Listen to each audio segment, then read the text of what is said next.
जय हिंद दोस्तों, exam dare में आप सभी का स्वागत है। दोस्तों, आज की क्लास में आपके लिए लेके आए हैं हिस्ट्री के 100 महत्वपूर्ण क्वेश्चन। तो देखिए, इन 100 महत्वपूर्ण क्वेश्चनों में हम आपको पूरी हिस्ट्री बताने वाले हैं।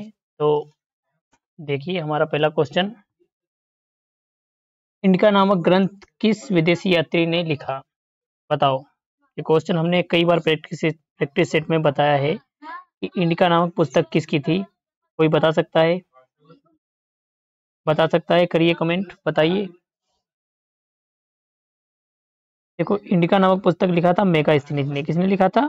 मेगास्थनीज ने लिखा था। अगला क्वेश्चन देखिए, भीमबेटका की गुफाएं किस काल की चित्रकला के लिए प्रसिद्ध हैं? ये क्वेश्चन इंपॉर्टेंट है, ध्यान रखना इसको। भीमबेटका की गुफाएं किस काल की चित्रकला के लिए प्रसिद्ध हैं? बताओ, किस काल के लिए? पूरा पाषाण काल के लिए। किस काल के लिए? पूरा पाषाण काल के लिए। कहाँ पड़ती हैं ये? मध्य प्रदेश में पड़ती हैं। कहाँ पड़ती हैं? मध्य प्रदेश में पड़ती हैं। अगला क्वेश्चन देखिए, सिंधु घाटी सभ्यता का सर्वप्रथम स्थल कौन सा खोजा गया था? सिंधु घाटी सभ्यता का सबसे पहला जो स्थल खोजा गया था उसको कहते हैं हड़प्पा, और इसीलिए सिंधु घाटी सभ्यता का नाम भी क्या रख दिया गया था? हड़प्पा सभ्यता। इसको हड़प्पा सभ्यता भी बोलते हैं क्योंकि सबसे पहला स्थल जो खोजा गया था वो कौन था? हड़प्पा था। अगला क्वेश्चन देखिए, सिंधु घाटी सभ्यता में अग्निकुंड किस स्थल पर मिले हैं? अग्निकुंड किस स्थल पर मिले हैं? कालीबंगा में। कहाँ मिले हैं? कालीबंगा में। अगला क्वेश्चन देखिए, ऋग्वैदिक काल की अर्थव्यवस्था का मुख्य आधार क्या है? ऋग्वैदिक काल की अर्थव्यवस्था का मुख्य आधार क्या था? बताइए, अर्थव्यवस्था का मुख्य आधार क्या था ऋग्वैदिक काल में? पशुपालन। क्या है? पशुपालन। ऑप्शन बी आपका सही आंसर हो जाएगा। और ऋग्वैदिक काल में किस पशु को ज्यादा मान्यता थी? गाय को। किसको थी? गाय को। वैदिक काल में गाय को। और अगर बात करेंगे सिंधु सभ्यता की, तो सिंधु सभ्यता में बैल की एक सींग वाला, वो भी। अगला क्वेश्चन देखिए, सभा और समिति किस काल के दो प्रमुख संस्थाएं हैं? सभा और समिति किस काल की प्रमुख दो संस्थाएं हैं? तो वह किस काल की है? वैदिक काल की। किस काल की? वैदिक काल की। वैदिक काल की समय सीमा कोई बता सकता है? 1500 ईसा पूर्व से लेके 1500 ईसा पूर्व से लेके 600 ईसा पूर्व तक। कितने तक? 1500 ईसा पूर्व से लेके 600 ईसा पूर्व तक। अगला क्वेश्चन देखिए, 16 महाजनपदों का उल्लेख किस बौद्ध ग्रंथ से मिलता है? 16 महाजनपदों का उल्लेख किस ग्रंथ से मिलता है? बताइए। अगुंतर निकाय। कौन से बौद्ध ग्रंथ से? अगुंतर निकाय से मिलता है। अगला क्वेश्चन देखिए, मगध महाजनपद की राजधानी प्रारंभ में कौन सी थी? मगध महाजनपद की प्रारंभ में राजधानी कौन सी थी? गिरिव्रज। कौन थी? गिरिव्रज या फिर राजगृह। कौन थी? गिरिव्रज या फिर राजगृह। आप लोगों में से बता सकता है कि मगध महाजनपद जो था इसका प्रारंभिक राजा कौन था? प्रारंभिक राजा कौन था? अगर कोई बता सकता है तो कमेंट करके बताना। अगला क्वेश्चन देखिए, किस महाजनपद की राजधानी चंपा थी? किस महाजनपद की राजधानी चंपा थी? चंपा थी अंग की राजधानी। कहाँ की? अंग की। और अंग के बारे में महाभारत में आप लोगों ने देखा होगा। कौन था यहाँ का राजा? कर्ण था। कौन था? कर्ण था। दानवीर तू, धर्मवीर तू सब बलारत का, और जो ना कभी बुझ सकता है वह द्वीप महाभारत का। चलिए अगले क्वेश्चन को देखते हैं, जैन धर्म के 24वें तीर्थंकर कौन थे? जैन धर्म के 24वें तीर्थंकर कौन थे? महावीर स्वामी। महावीर स्वामी को ही जैन धर्म का वास्तविक संस्थापक कहा जाता है। महावीर स्वामी को ही जैन धर्म को क्या कहा जाता है? वास्तविक संस्थापक कहा जाता है। अगला क्वेश्चन देखिए, क्वेश्चन ज्यादा है इसलिए थोड़ा स्पीड में चलेंगे क्योंकि आप लोगों के पास भी टाइम कम है, तो उसी हिसाब से थोड़ा तेज चलते हैं। ओके। गौतम बुद्ध का जन्म कहाँ हुआ था? गौतम बुद्ध का जन्म कहाँ हुआ था? लुम्बिनी वन में हुआ था। कहाँ हुआ था? लुम्बिनी वन, जो कि वर्तमान कहाँ पड़ता है? नेपाल में पड़ता है। कहाँ पड़ता है? नेपाल में पड़ता है। गौतम बुद्ध के पिता का नाम क्या था? पिता का क्या नाम था? शुद्धोधन नाम था। क्या नाम था? शुद्धोधन नाम था इनके पिता का नाम। शुद्धोधन इनके पिता का नाम था। महामाया इनकी माता का नाम था। महामाया इनकी माता का नाम था। और प्रजापति गौतमी ने इनका पालन पोषण किया था, जो कि इनकी मौसी और सौतेली माँ थी, प्रजापति गौतमी। कई बार पूछे हुए क्वेश्चन है इनसे रिलेटेड, तो ध्यान रखना। 29 वर्ष की आयु में इन्होंने गृह त्यागा था, 29 वर्ष की आयु में गृह त्यागा था। और 35 वर्ष की आयु में ज्ञान की प्राप्ति होती है। ज्ञान की प्राप्ति कहाँ होती है? बोध गया में होती है। ज्ञान की प्राप्ति कहाँ होती है? बोध गया में होती है। चलिए अगला क्वेश्चन पे चलते हैं। दुख और दुख का कारण, दुख का निरोध और दुख का निवारण मार्ग, ये किस धर्म से संबंधित है? ये बौद्ध धर्म से संबंधित है। किससे संबंधित है? बौद्ध धर्म से संबंधित हैं। अगला क्वेश्चन देखिए, चंद्रगुप्त मौर्य की दीक्षा गुरु कौन था? चंद्रगुप्त मौर्य का दीक्षा गुरु कौन था? भद्रबाहु थे। कौन थे? भद्रबाहु थे। भद्रबाहु ने इन्हें जैन धर्म की दीक्षा दी थी। किसकी दीक्षा दी थी? जैन धर्म की दीक्षा दी थी। चाणक्य जो थे ये इनके राजनीतिक गुरु थे। चाणक्य जो थे राजनीतिक गुरु थे और भद्रबाहु से इन्होंने जैन धर्म की दीक्षा ली थी। इनकी मृत्यु कहाँ होती है? श्रवण बेलगोला में। कहाँ होती है? श्रवण बेलगोला में होती है। किसकी? चंद्रगुप्त मौर्य की। अगला क्वेश्चन देखिए, अशोक के किस शिलालेख में कलिंग युद्ध, अशोक के किस शिलालेख में कलिंग युद्ध का उल्लेख मिलता है? कलिंग युद्ध का उल्लेख मिलता है 13वें शिलालेख में। 13वें शिलालेख में मिलता है कलिंग युद्ध का उल्लेख। इसने सिंहासन पर बैठा था कब? 269 में, 269 ईसा पूर्व में और 260 ईसा पूर्व में ये युद्ध करता है कलिंग पे। अगला क्वेश्चन देखिए, मौर्य प्रशासन का सबसे छोटा इकाई कौन सी थी? मौर्य प्रशासन की सबसे छोटी इकाई कौन थी? ग्राम। सबसे छोटी कौन थी? ग्राम। और सबसे बड़ी कौन थी? सबसे बड़ी थी महाजनपद। अगला क्वेश्चन देखिए, गुप्त वंश का संस्थापक कौन था? गुप्त वंश का संस्थापक कौन था? श्रीगुप्त। गुप्त वंश का कौन था? श्रीगुप्त। अगला क्वेश्चन देखिए, किस गुप्त शासक को भारतीय नेपोलियन कहा जाता है? किस गुप्त शासक को भारतीय नेपोलियन कहा जाता है? समुद्रगुप्त को। किसको कहा जाता है? समुद्रगुप्त को कहा जाता है भारतीय नेपोलियन। अगला क्वेश्चन देखिए, गुप्त काल के किस नाम से जाना जाता है? गुप्त काल को अन्य किस नाम से जाना जाता है? स्वर्ण युग कहा जाता है। इसको क्या कहा जाता है? स्वर्ण युग कहा जाता है, क्योंकि इसके समय हर क्षेत्र में काम हुआ था। अगला क्वेश्चन देखिए, गुप्त काल में फाहियान के शासन काल में आया था भारत को? फाहियान था जो कि चीनी यात्री था, भारत आता है। हमसे पूछ रहा है गुप्त काल में कौन सा शासक था जब ये हमारे भारत में आया था? तो कौन था? ऑप्शन देखिए और बताइए कौन था उस समय? चंद्रगुप्त द्वितीय। चंद्रगुप्त द्वितीय, जिसको उपलब्धि प्राप्त थी विक्रमादित्य की। विक्रमादित्य की उपाधि इसने धारण की था। किसकी? विक्रमादित्य की उपाधि धारण किया था किसने? चंद्रगुप्त द्वितीय ने। अगला क्वेश्चन देखिए, हर्षवर्धन की राजधानी कौन थी? हर्षवर्धन की राजधानी कौन थी, यानी कहाँ थी? बताइए कौन थी हर्षवर्धन की राजधानी? हर्षवर्धन की राजधानी थी कन्नौज। कन्नौज। हर्षवर्धन को कौन हराता है? पुलकेशिन द्वितीय। अगला क्वेश्चन देखिए, हर्षचरित्र किसने लिखा था? हर्षचरित्र किसने लिखा था? बाणभट्ट ने। बाणभट्ट ने लिखा था हर्षचरित्र। अगला क्वेश्चन देखिए, हर्षवर्धन के दरबार में आए चीनी यात्री का क्या नाम था? हर्षवर्धन के दरबार में आए चीनी यात्री का नाम क्या था? वेनसांग। क्या नाम था उसका? वेनसांग नाम था। चीनी यात्री था वेनसांग, जो कि हर्षवर्धन के दरबार में आया था। अगला क्वेश्चन देखिए, प्रसिद्ध कन्नौज त्रिपक्षी संघर्ष किनके बीच हुआ था? त्रिपक्षी संघर्ष बहुत प्रसिद्ध है, बताइए किनके बीच हुआ था त्रिपक्षी संघर्ष? पाल, राष्ट्रकूट और प्रतिहार। पाल, राष्ट्रकूट और प्रतिहार। ऑप्शन ए आपका सही आंसर हो जाएगा। ऑप्शन ए आपका सही आंसर हो जाएगा। खजुराहो के मंदिर किस वंश ने बनवाए थे? खजुराहो के मंदिर चंदेल शासकों ने बनवाया था। किसने बनवाया था? चंदेल शासकों ने बनवाया था। अगला क्वेश्चन देखिए, प्रख्यात सूर्य मंदिर कोणार्क का निर्माण किसने करवाया था? कोणार्क का निर्माण किसने करवाया था? बताइए। नरसिंह प्रथम ने। किसने बनवाया था? नरसिंह देव प्रथम ने, जो कि गंग वंश का था। गंग वंश का शासक था नरसिंह देव प्रथम। अगला क्वेश्चन देखिए, अलबरूनी किसके साथ भारत आया था? अलबरूनी किसके साथ भारत आया था? महमूद गजनवी के साथ आता है अलबरूनी भारत, महमूद गजनवी के साथ। और एक इसके साथ कौन आता है? उतबी। उतबी, और इनको ध्यान रखना दोनों को, इनसे क्वेश्चन बन सकते हैं उतबी और अलबरूनी से।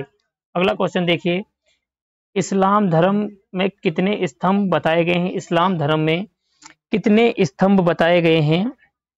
5। कितने बताए गए हैं? 5 बताए गए हैं। अगला क्वेश्चन देखिए, भारत पर इस्लाम धर्म को लाने वाला पहला मुस्लिम आक्रमणकारी कौन था? भारत में इस्लाम धर्म लाने वाला पहला मुस्लिम आक्रमणकारी कौन था? मोहम्मद बिन कासिम। मोहम्मद बिन कासिम 711 या 712, कहीं कहीं 712 में दिख जाता है, भारत पे आक्रमण किया था। ज्यादा 711 पे ही किया था। अगला क्वेश्चन देखिए, जजिया का लगातार के ध्यान रखना इसको। महमूद गजनवी ने 1025 में किस प्रसिद्ध मंदिर को लूटा था? महमूद गजनवी ने 1025 में किस प्रसिद्ध मंदिर को लूटा था? सोमनाथ मंदिर को लूटा था। किस मंदिर को? सोमनाथ मंदिर को 1025 में लूटा था 16वें आक्रमण में। अपने 16वें आक्रमण में टोटल 17 बार आक्रमण करता है और 16वें आक्रमण में क्या लूटता है? सोमनाथ मंदिर लूटता है महमूद गजनवी। इसे मूर्ति भंजक भी कहते हैं। क्या कहते हैं? मूर्ति भंजक भी कहते हैं। तराइन का प्रथम युद्ध 1191 में किनके बीच लड़ा जाता है? तराइन का प्रथम युद्ध 1191 में मोहम्मद गोरी और पृथ्वीराज चौहान के बीच लड़ा जाता है। मोहम्मद गोरी और पृथ्वीराज चौहान के बीच लड़ा जाता है, जिसमें क्या होता है? पृथ्वीराज चौहान जीत जाते हैं। जब तराइन का द्वितीय युद्ध होता है 1192 में, उसमें पृथ्वीराज चौहान हार जाते हैं। चंद्रावर का युद्ध जो होता है वो मोहम्मद गोरी और जयचंद के युद्ध साथ होता है। कब होता है? 1194 में। 1194 में उसमें जयचंद मारा जाता है। अगला क्वेश्चन देखिए, बिहार व नालंदा विश्वविद्यालय को किसने नष्ट किया था? बिहार व नालंदा विश्वविद्यालय को किसने नष्ट किया था? बख्तियार खिलजी ने नष्ट किया था। किसने नष्ट किया था? बख्तियार खिलजी ने नष्ट किया था। अगला क्वेश्चन देखिए, चंद्रावर का युद्ध 1194 में मोहम्मद गोरी और किनके बीच हुआ था? मोहम्मद गोरी और किनके बीच हुआ था? तो अभी हमने आपको बताया मोहम्मद गोरी और जयचंद के बीच होता है चंद्रावर का युद्ध। अगला क्वेश्चन देखिए, लामोखी मस्जिद का निर्माण किसने करवाया था? लामोखी मस्जिद का निर्माण कुतुबुद्दीन ऐबक ने करवाया था। किसने करवाया था? कुतुबुद्दीन ऐबक ने करवाया था। अगला क्वेश्चन देखिए, बलबन की नीति किस नाम से प्रसिद्ध है? रक्त एवं लोह की नीति। रक्त एवं लोह की नीति, बलबन की नीति, रक्त एवं लोह की नीति। सजदा एवं पेबोस लेके आता है ईरानी पद्धति, बलबन लेके आता है सजदा और पेबोस की पद्धति। अगला क्वेश्चन देखिए, अलाउद्दीन खिलजी ने किस बाजार सुधार की शुरुआत की थी? किस बाजार सुधार की शुरुआत की थी? कीमत नियंत्रण प्रणाली पर। कीमत नियंत्रण प्रणाली पर अलाउद्दीन खिलजी ने सुधार किया था, बाजार प्रणाली बनवाया था इसने। अगला क्वेश्चन देखिए, अलाउद्दीन खिलजी ने दक्षिण भारत में किस सेनापति को भेजा था? दक्षिण भारत में ये किसको भेजता है? मलिक काफूर को भेजता है। किसको भेजता है? मलिक काफूर को भेजता है, जिसको 1000 दिनारी कहा जाता है। जिसको क्या कहा जाता है? 1000 दिनारी कहा जाता है। मलिक काफूर को भेजता है कहाँ? दक्षिण भारत जीतने के लिए। अगला क्वेश्चन देखिए, दिल्ली से दौलताबाद राजधानी स्थानांतरित करने वाला किस सुल्तान को कहा जाता है? दिल्ली से दौलताबाद स्थानांतरित करने वाला सुल्तान का नाम क्या था? बताइए क्या नाम था उसका? मोहम्मद बिन तुगलक। मोहम्मद बिन तुगलक मतलब पगला शासक। मोहम्मद बिन तुगलक पगला शासक, 23 भाषाओं का जानकार, सबसे पढ़ा लिखा शासक, सबसे पढ़ा लिखा सुल्तान और विरोधाभास का मिश्रण इसी को बोलते थे, क्योंकि इसने जितने निर्णय लिए सभी के सभी विफल हो गए। अगला क्वेश्चन देखिए, सैयद वंश के किस शासक को फतेहपुर सीकरी बसाने का श्रेय दिया जाता है? सैयद वंश के किस शासक को फतेहपुर सीकरी को बसाने का दिया जाता है?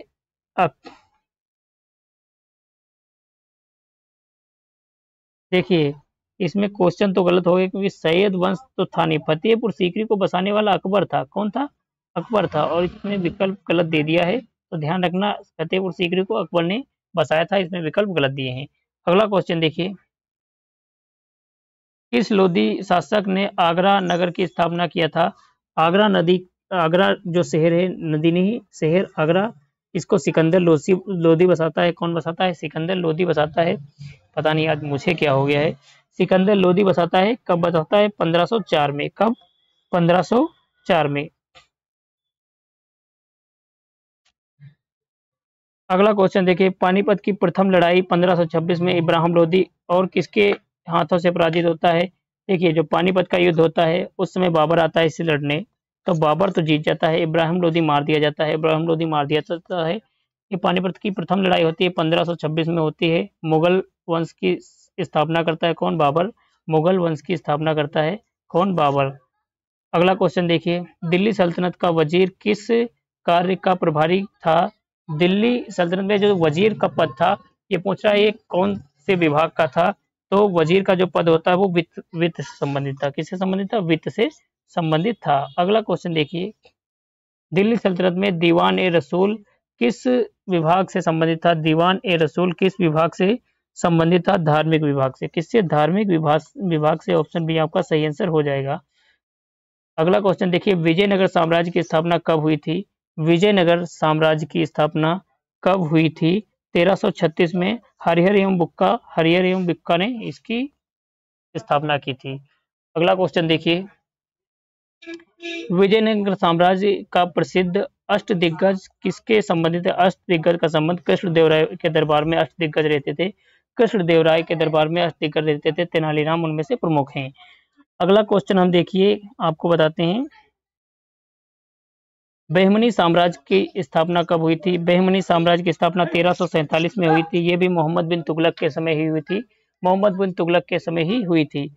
अगला क्वेश्चन देखिए, बहमनी साम्राज्य और विजयनगर साम्राज्य के बीच सबसे अधिक विवाद किस क्षेत्र को लेकर हुआ था? रायचूर दोआब। रायचूर दोआब जो था, इसी को लेकर बहमनी साम्राज्य और विजयनगर साम्राज्य दोनों लड़ते रहे। अंततः बहमनी साम्राज्य जीतता है। अगला क्वेश्चन देखिए, सूफी संत निजामुद्दीन औलिया किस सिलसिले से संबंधित थे? निजामुद्दीन औलिया चिश्ती संप्रदाय से थे। चिश्ती संप्रदाय से थे। किससे थे? चिश्ती संप्रदाय से थे। और इन्हीं का कथन है, दिल्ली अभी दूर है, हुजूर दिल्ली अभी दूर है। अगला क्वेश्चन देखिए, गुरु नानक का जन्म कहाँ हुआ था? गुरु नानक का जन्म ननकाना साहब में हुआ है। वर्तमान में ये पाकिस्तान में पड़ता है। वर्तमान में पाकिस्तान में पड़ता है। ननकाना साहब तलवंडी में जन्म हुआ था गुरु नानक साहब का। किसका? गुरु नानक साहब का। कब होता है? ये होता है 1469 में। 1469 में 15 अप्रैल 1469 को। चलिए अगले क्वेश्चन पे देखते हैं, खानवा का युद्ध 1527 किसके बीच लड़ा गया था? बाबर तो लड़ता है, बाबर लड़ता है इब्राहिम लोदी के साथ 1526। इब्राहिम लोदी के साथ 1526 पानीपत का युद्ध होता है। और राणा सांगा के साथ में क्या होता है? खानवा का युद्ध होता है। तो ऑप्शन बी आपका सही हो जाएगा। खानवा का युद्ध होता है अब 1527 में राणा सांगा के साथ। अगला क्वेश्चन देखिए, हुमायूं की आत्मकथा हुमायूंनामा किसने लिखी थी? हुमायूं की आत्मकथा हुमायूंनामा गुलबदन बेगम ने लिखा था। गुलबदन बेगम ने लिखा था। ये मुगल साम्राज्य में इकलौती ऐसी औरत थी, इकलौती ऐसी महिला थी जिसने कोई आत्मकथा लिखी थी, कहानी लिखी थी, जीवनी लिखी थी हुमायूं की। अगला क्वेश्चन देखिए, हुमायूं और बाबर दोहरे को बारे जानकारी मिलती है हुमायूंनामा के अंदर। शेरशाह सूरी ने किस युद्ध में हुमायूं को हराया था? 2 बार हराया था। चौसा का युद्ध। चौसा का युद्ध कब होता है? चौसा का युद्ध 1539 और कन्नौज का युद्ध 1540। 40 का युद्ध जब होता है 1540 में कन्नौज का, उसके बाद में क्या होता है? जो ये हुमायूं होता है, ये हमारा देश छोड़ के भाग जाता है। और शेरशाह सूरी हमारे भारत पे शासन करता है। अगला क्वेश्चन देखिए, शेरशाह सूरी की मृत्यु किस युद्ध में हुई थी? शेरशाह सूरी की मृत्यु किस युद्ध में हुई थी? कालिंजर का किला जीत रहा था। जब कालिंजर का किला लड़ने गया था, वहां एक तोप का गोला फेंकता है किले के ऊपर, और वो तोप का गोला किले से टकराकर वापस उसके पास ही फट जाता है। और इस प्रकार से शेरशाह सूरी की मृत्यु हो जाती है। कब होती है? 1545 में। 1545 में शेरशाह सूरी की मृत्यु हो जाती है। अगला क्वेश्चन देखिए, अकबर के किस वर्ष इबादत खाना की स्थापना की थी? इबादत खाना की स्थापना करता है 1575 में। क्या था इबादत खाना? इसमें एक महल बनाया था, महल जैसा, हॉल जैसा, और उसमें क्या बोला था कि हर धर्म के लोग आएंगे, अपने अपने धर्म के बारे में बातें बताएंगे। लेकिन हुआ क्या? वहाँ विवाद हो गया, क्योंकि हर धर्म गुरु को क्या चाहिए कि हमारा धर्म बढ़िया है, हमारा धर्म बढ़िया है। इसी चक्कर में क्या हुआ, ये व्यवस्था चल नहीं पाई। अगला क्वेश्चन देखिए, अकबर ने बंगाल और बिहार को किस युद्ध के बाद जीता था? हल्दीघाटी युद्ध के बाद। हल्दीघाटी युद्ध के बाद। इस युद्ध के बाद जीता था, हल्दीघाटी युद्ध के बाद। और क्योंकि हमसे पूछा है किस युद्ध के बाद, तो हल्दीघाटी युद्ध के बाद। और इस युद्ध का नाम क्या था? तुंगा युद्ध नाम था। तुंगा युद्ध नाम था किसका? जो बंगाल बिहार को जीता था उसके लिए, 1576 में। चलिए अगले क्वेश्चन पे आते हैं, जहांगीर के समय अंग्रेज व्यापारी विलियम हॉकिंस और सर थॉमस रो के शासनकाल किसके शासनकाल में आए थे? ये तो बता ही दिया, जहांगीर के समय, तो जहांगीर के ही समय आए थे। एक आया था 1508 में और दूसरा आया था 1608 में आया था। एक 1608 में आया और दूसरा कब आया? दूसरा आया 1615 में। यहाँ बता तो रहा जहांगीर के समय में। चलो अगला क्वेश्चन देखते हैं, शाहजहां के शासनकाल को किस नाम से जाना जाता है? शाहजहां के शासनकाल को स्थापत्य का स्वर्ण युग के नाम से जाना जाता है। स्थापत्य मतलब इसने बहुत सारे किले बनवाए, ताजमहल बनवाया, ताजमहल बनवाया, आप लोग जानते हैं, लाल किला बनवाया, और भी बहुत ज्यादा काम करवाया था इसने। अगला क्वेश्चन देखिए, औरंगजेब ने अपने शासनकाल में जजिया कर कब पुनः लगाया था? औरंगजेब ने अपने शासनकाल में 1607 में जजिया कर दोबारा लगाया था, क्योंकि अकबर ने समाप्त कर दिया था, 64 में समाप्त किया और इसने लगा दिया फिर। अगला क्वेश्चन देखिए, औरंगजेब के काल में सबसे पहले सिखों के साथ संघर्ष किस गुरु ने किया था? किस गुरु ने? तो किसने किया था? गुरु तेज बहादुर ने। गुरु तेज बहादुर इसको मरवा देता है औरंगजेब पगला। औरंगजेब जिसको क्या कहते हैं? आलमगीर, गुरु तेज बहादुर को मरवा देते हैं। 9 गुरु होते हैं। चौथे गुरु होते हैं? 9 गुरु होते हैं। अगला क्वेश्चन देखिए, शिवाजी को छत्रपति की उपाधि किसने दी थी? शिवाजी को छत्रपति की उपाधि किसने दी थी? गंगा भट्ट ने। गंगा भट्ट ने दिया था छत्रपति की उपाधि। कब दिया था? 1674 में। अगला क्वेश्चन देखिए, संभाजी किसके उत्तराधिकारी थे? संभाजी किसके उत्तराधिकारी थे? शिवाजी के उत्तराधिकारी। किसके? शिवाजी के। ऑप्शन ए आपका सही हो जाएगा। अगला क्वेश्चन देखिए, औरंगजेब ने किस सिख गुरु के समय खालसा पंथ की स्थापना की थी? औरंगजेब ने किस सिख गुरु के समय औरंगजेब ने किस सिख गुरु खालसा पंथ औरंगजेब ने नहीं किया था। औरंगजेब के समय किस सिख गुरु ने खालसा पंथ की स्थापना किया था? ये सवाल होना चाहिए। औरंगजेब के समय किस सिख गुरु ने खालसा पंथ की स्थापना किया था? क्योंकि सिख गुरु ने खालसा पंथ बनाया था। 10वें गुरु आते हैं, 10वें गुरु आते हैं, जिनका क्या नाम होता है? उनका नाम होता है गुरु गोविंद सिंह। गुरु गोविंद सिंह, ऑप्शन डी पे दिया है गुरु गोविंद सिंह। ये करते हैं सिख पंथ, खालसा पंथ की स्थापना 1699 में। 1699 में। चिड़िया नु में बादल रावा, गीदड़ नु में शेर रावा, यही वाला उनका कहना है। अगला क्वेश्चन देखिए, मोहम्मद शाह रंगीला शासनकाल के किस युद्ध में मुगलों की पराजय हुई थी? मोहम्मद शाह रंगीला के शासनकाल में किस युद्ध में मुगलों की पराजय हुई थी? करनाल का युद्ध। करनाल का युद्ध होता है। करनाल का युद्ध होता है, कब होता है? करनाल का युद्ध कब होता है? 39 कितने 139 में होता है? 39 में होता है। कितने 139 में होता है? 1739 में। 1739 में होता है करनाल का युद्ध। नादिर शाह आता है और किसको हराता है? मोहम्मद शाह रंगीला को हराता है। उससे पहले ये कहाँ जाता है? लखनऊ जाता है। लखनऊ का शासक क्या बोलता है? हमारे पास पैसा नहीं है, दिल्ली जाओ, दिल्ली से लूट के लाओ। तब 1739 में आता है नादिर शाह और रंगीला को हराता है और यहाँ से बहुत सारा धन लूट के ले जाता है। अगला क्वेश्चन देखिए, पानीपत का तीसरा युद्ध 1761 किनके बीच हुआ था? मराठा बनाम अब्दुल शाह अब्दाली। मराठा बनाम अब्दुल शाह अब्दाली। अगला क्वेश्चन देखिए, शिवाजी ने 1665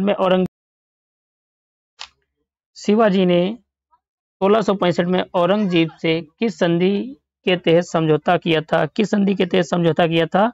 पुरंदर की संधि। पुरंदर की संधि के तहत 23 किला वापस कर देता है। 23 किला वापस कर देता है। कब होती है पुरंदर की संधि? 1665 में। भारत में सर्वप्रथम आने वाले यूरोपी कौन से थे?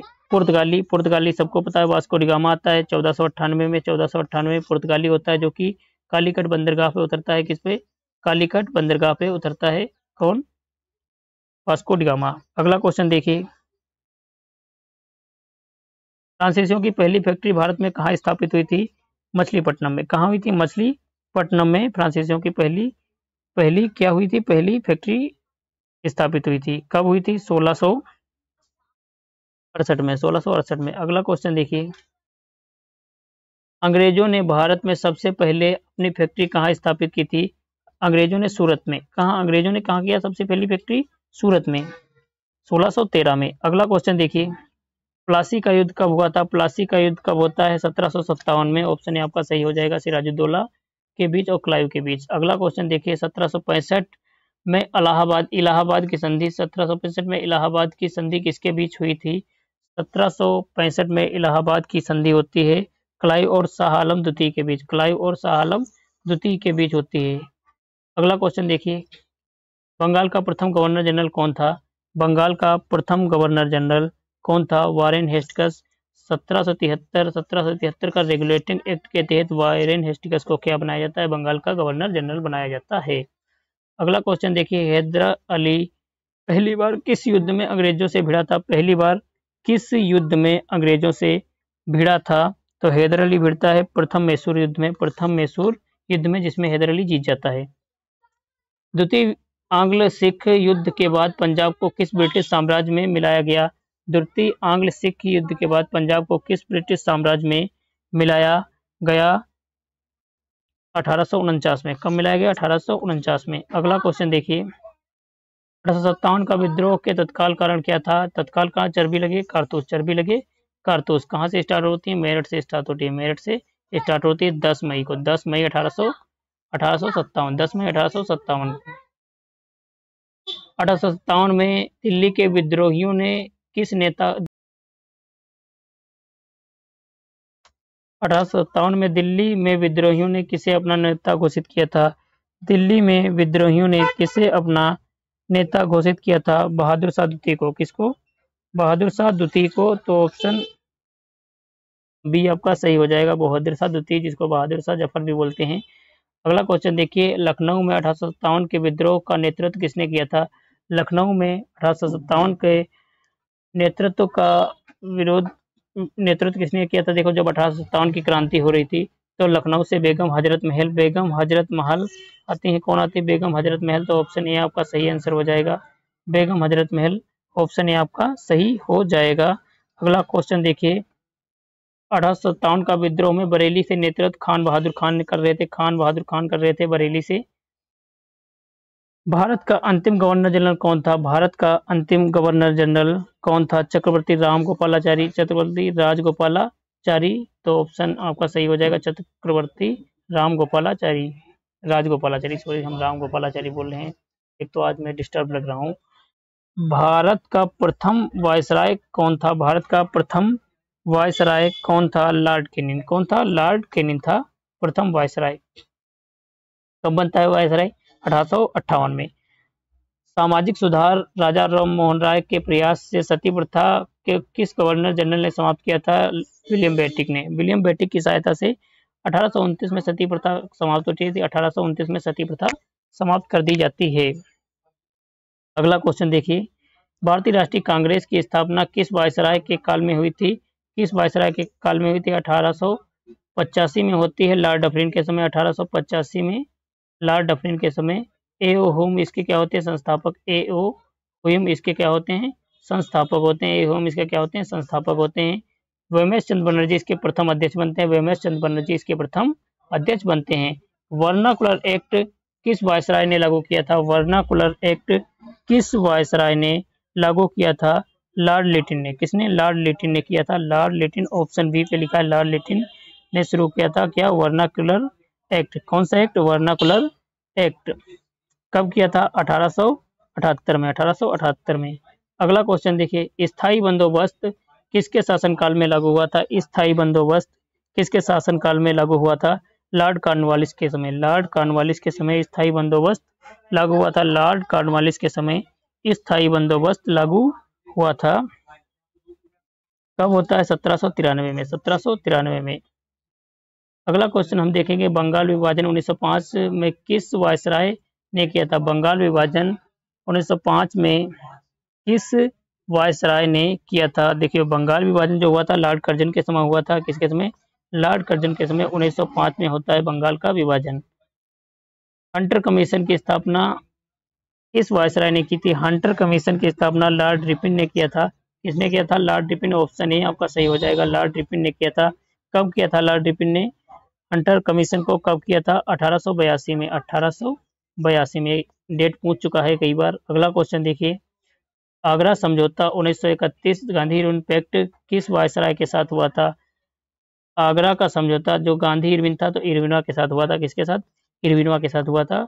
कब हुआ था? 5 मार्च 1931। 5 मार्च 1931 को। अगला क्वेश्चन देखिए, मॉन्टेग्यू चेम्सफोर्ड सुधार 1919 किस वायसराय के समय समाप्त समय आया था? मॉन्टेग्यू चेम्सफोर्ड सुधार। चेम्सफोर्ड सुधार देखिए, इसमें नाम तो आ जाता है। मॉन्टेग्यू चेम्सफोर्ड के समय किसके समय होता है?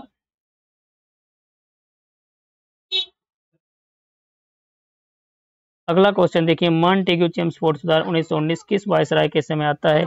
मॉन्टेग्यू चेम्सफोर्ड सुधार चेम्सफोर्ड के समय आता है, किसके समय आता है? चेम्सफोर्ड के समय 1919 में आता है। अगला क्वेश्चन देखिए, महिलाओं को इसमें वोट डालने का अधिकार मिलता है आंशिक रूप से। कांग्रेस का पहला महिला अध्यक्ष कौन थी? कांग्रेस की पहली महिला अध्यक्ष कौन थी? कौन थी पहली महिला अध्यक्ष कांग्रेस की? बताइए कौन थी? एनी बेसेंट थी। कौन थी? एनी बेसेंट थी पहली महिला अध्यक्ष 1917 में। और सरोजिनी नायडू थी, ये भारतीय महिला थी। भारतीय महिला अगर पूछे कांग्रेस का पहला अधिवेशन किस भारतीय महिला ने किया था, तो पहली भारतीय महिला सरोजिनी नायडू। 1925 कानपुर अधिवेशन, 1925 कानपुर अधिवेशन। अगला क्वेश्चन देखिए, कांग्रेस में गरम दल और नरम दल का विभाजन कब हुआ था? 1907 सूरत अधिवेशन। 1907 सूरत अधिवेशन में क्या होता है? गरम दल और नरम दल दो भागों में टूट जाता है। अगला क्वेश्चन देखिए, कांग्रेस के किस अधिवेशन में पूर्ण स्वराज का प्रस्ताव पारित किया गया? लाहौर अधिवेशन, पंडित जवाहरलाल नेहरू। लाहौर अधिवेशन 1929, पंडित जवाहरलाल नेहरू इसके अध्यक्ष थे। कौन थे? पंडित जवाहरलाल नेहरू। पूर्ण स्वराज की मांग की गई थी और 26 जनवरी मनाया गया। 26 जनवरी 1930 को पहली बार 26 जनवरी गणतंत्र दिवस मनाया गया। पूर्ण स्वराज की मांग हुई थी, बोले थे हम आजाद हैं पूरी तरीके से। किसे पंजाब केसरी कहा जाता है? पंजाब केसरी किसे कहा जाता है? लाला लाजपत राय को। किसको? लाला लाजपत राय को पंजाब केसरी कहा जाता है। किस स्वतंत्रता सेनानी को पितामह कहा जाता है? किस स्वतंत्रता सेनानी को पितामह कहा जाता है? दादा भाई नौरोजी को। किसको? दादा भाई नौरोजी को। ऑप्शन ए आपका सही हो जाएगा। कांग्रेस और मुस्लिम लीग का संयुक्त अधिवेशन किस नाम से प्रसिद्ध है? कांग्रेस और मुस्लिम लीग का संयुक्त अधिवेशन लखनऊ अधिवेशन 1916। लखनऊ अधिवेशन 1916, जिसमें गांधी जी प्रथम बार भाग लेते हैं। भारत में आके किसी आंदोलन में भाग लिया, लेकिन इसमें वो बोले चाले ज्यादा नहीं थे, अपना बस देखा था क्या होता है कांग्रेस अधिवेशन। तो 1916 जो लखनऊ अधिवेशन होता है, इसमें कांग्रेस और मुस्लिम लीग दोबारा एक हो जाती है। अगला क्वेश्चन देखिए, 1920 में नागपुर अधिवेशन में कौन सा महत्वपूर्ण निर्णय लिया गया था?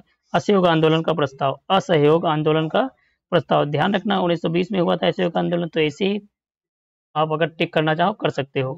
अगला क्वेश्चन देखिए, कांग्रेस के किस अधिवेशन में अध्यक्षता सुभाष चंद्र बोस ने 1938 में किया था? 1938 में जो कांग्रेस का अधिवेशन होता है, सुभाष चंद्र बोस इसके अध्यक्ष होते हैं। पूछ रहा है हमसे कहाँ पे हुआ था कांग्रेस का वो अधिवेशन? 1938 वाला हरिपुरा अधिवेशन। कौन सा? हरिपुरा अधिवेशन सुभाष चंद्र बोस की अध्यक्षता में होता है। उसके बाद 1939 में होता है त्रिपुरी। 1939 में, ये भी ध्यान रखना 1939, जिसमें वोट के आधार पर होता है। तो उसमें वोट तो सुभाष चंद्र बोस को ज्यादा मिलते हैं, लेकिन गांधी जी चाहते पट्टाभी सीतारामैया को बनाने के लिए, तो अंततः फिर सुभाष चंद्र बोस छोड़ देते हैं 1939 वाले में अधिवेशन की अध्यक्षता और अलग अपना हो जाते हैं, कांग्रेस से अलग हो जाते हैं। फिर राजेंद्र प्रसाद को अध्यक्ष बनाया जाता है। अगला क्वेश्चन देखिए, फ्रांसीसी क्रांति कब हुई थी? यहाँ से वर्ल्ड हिस्ट्री से संबंधित क्वेश्चन है। तो फ्रांसीसी क्रांति कब हुई थी हमसे पूछ रहा है, कब हुई थी बताइए। फ्रांसीसी क्रांति कब हुई थी? 14 जुलाई 1789। 14 जुलाई 1789 को फ्रांसीसी क्रांति होती है। वास्तिल का दुर्ग का पतन होता है और वहीं से इसको स्टार्ट कर दिया जाता है। अगला क्वेश्चन देखिए, अमेरिका स्वतंत्रता संग्राम किस वर्ष प्रारंभ हुआ था? 4 जुलाई 1776। 4 जुलाई 1776 को अमेरिका स्वतंत्रता संग्राम प्रारंभ हुआ था। शीत युद्ध किनके बीच हुआ था? शीत युद्ध रूस और अमेरिका के बीच होता है। रूस और अमेरिका के बीच होता है। 1945 से स्टार्ट होता है और 1991 में जाके समाप्त होता है, लेकिन हालांकि हो तो अभी भी रहा है, अगला क्वेश्चन देखिए, प्रथम विश्व युद्ध कब प्रारंभ हुआ था? प्रथम विश्व युद्ध कब प्रारंभ होता है?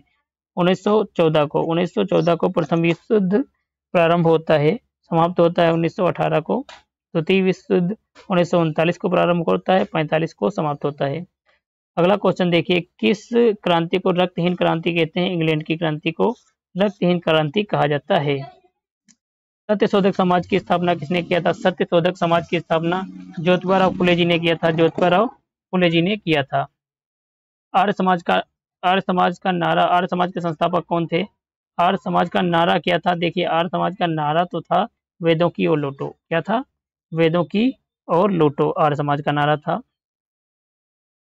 अगला क्वेश्चन देखिए, इंडिया फॉर इंडियंस किसका नारा था? इंडिया फॉर इंडियंस किसका नारा था? दयानंद सरस्वती का। किसका था? दयानंद सरस्वती का। पिरामिड पिरामिड किस सभ्यता की देन है? पिरामिड किस मिस्र की सभ्यता की देन है? मिस्र की सभ्यता की देन है पिरामिड। पिरामिड देखा होगा आप लोगों ने, इससे बने होते हैं, बड़े बड़े पहाड़ों से बने होते हैं, इसीलिए इनका कोई अभी तक राज नहीं खुला है, मिस्र के पिरामिड। चलिए अगले क्वेश्चन पे देखते हैं। ओटोमन साम्राज्य की राजधानी क्या थी? ओटोमन साम्राज्य की राजधानी इस्तांबुल थी। इस्तांबुल थी ओटोमन साम्राज्य की राजधानी। आज का लास्ट क्वेश्चन देखिए, हिटलर की आत्मकथा का नाम क्या है? हिटलर की आत्मकथा मैन कैम्प। मैन कैम्प है हिटलर की आत्मकथा। वीडियो अच्छा लगा हो तो लाइक कीजिए। मिलेंगे कल की क्लास में। धन्यवाद।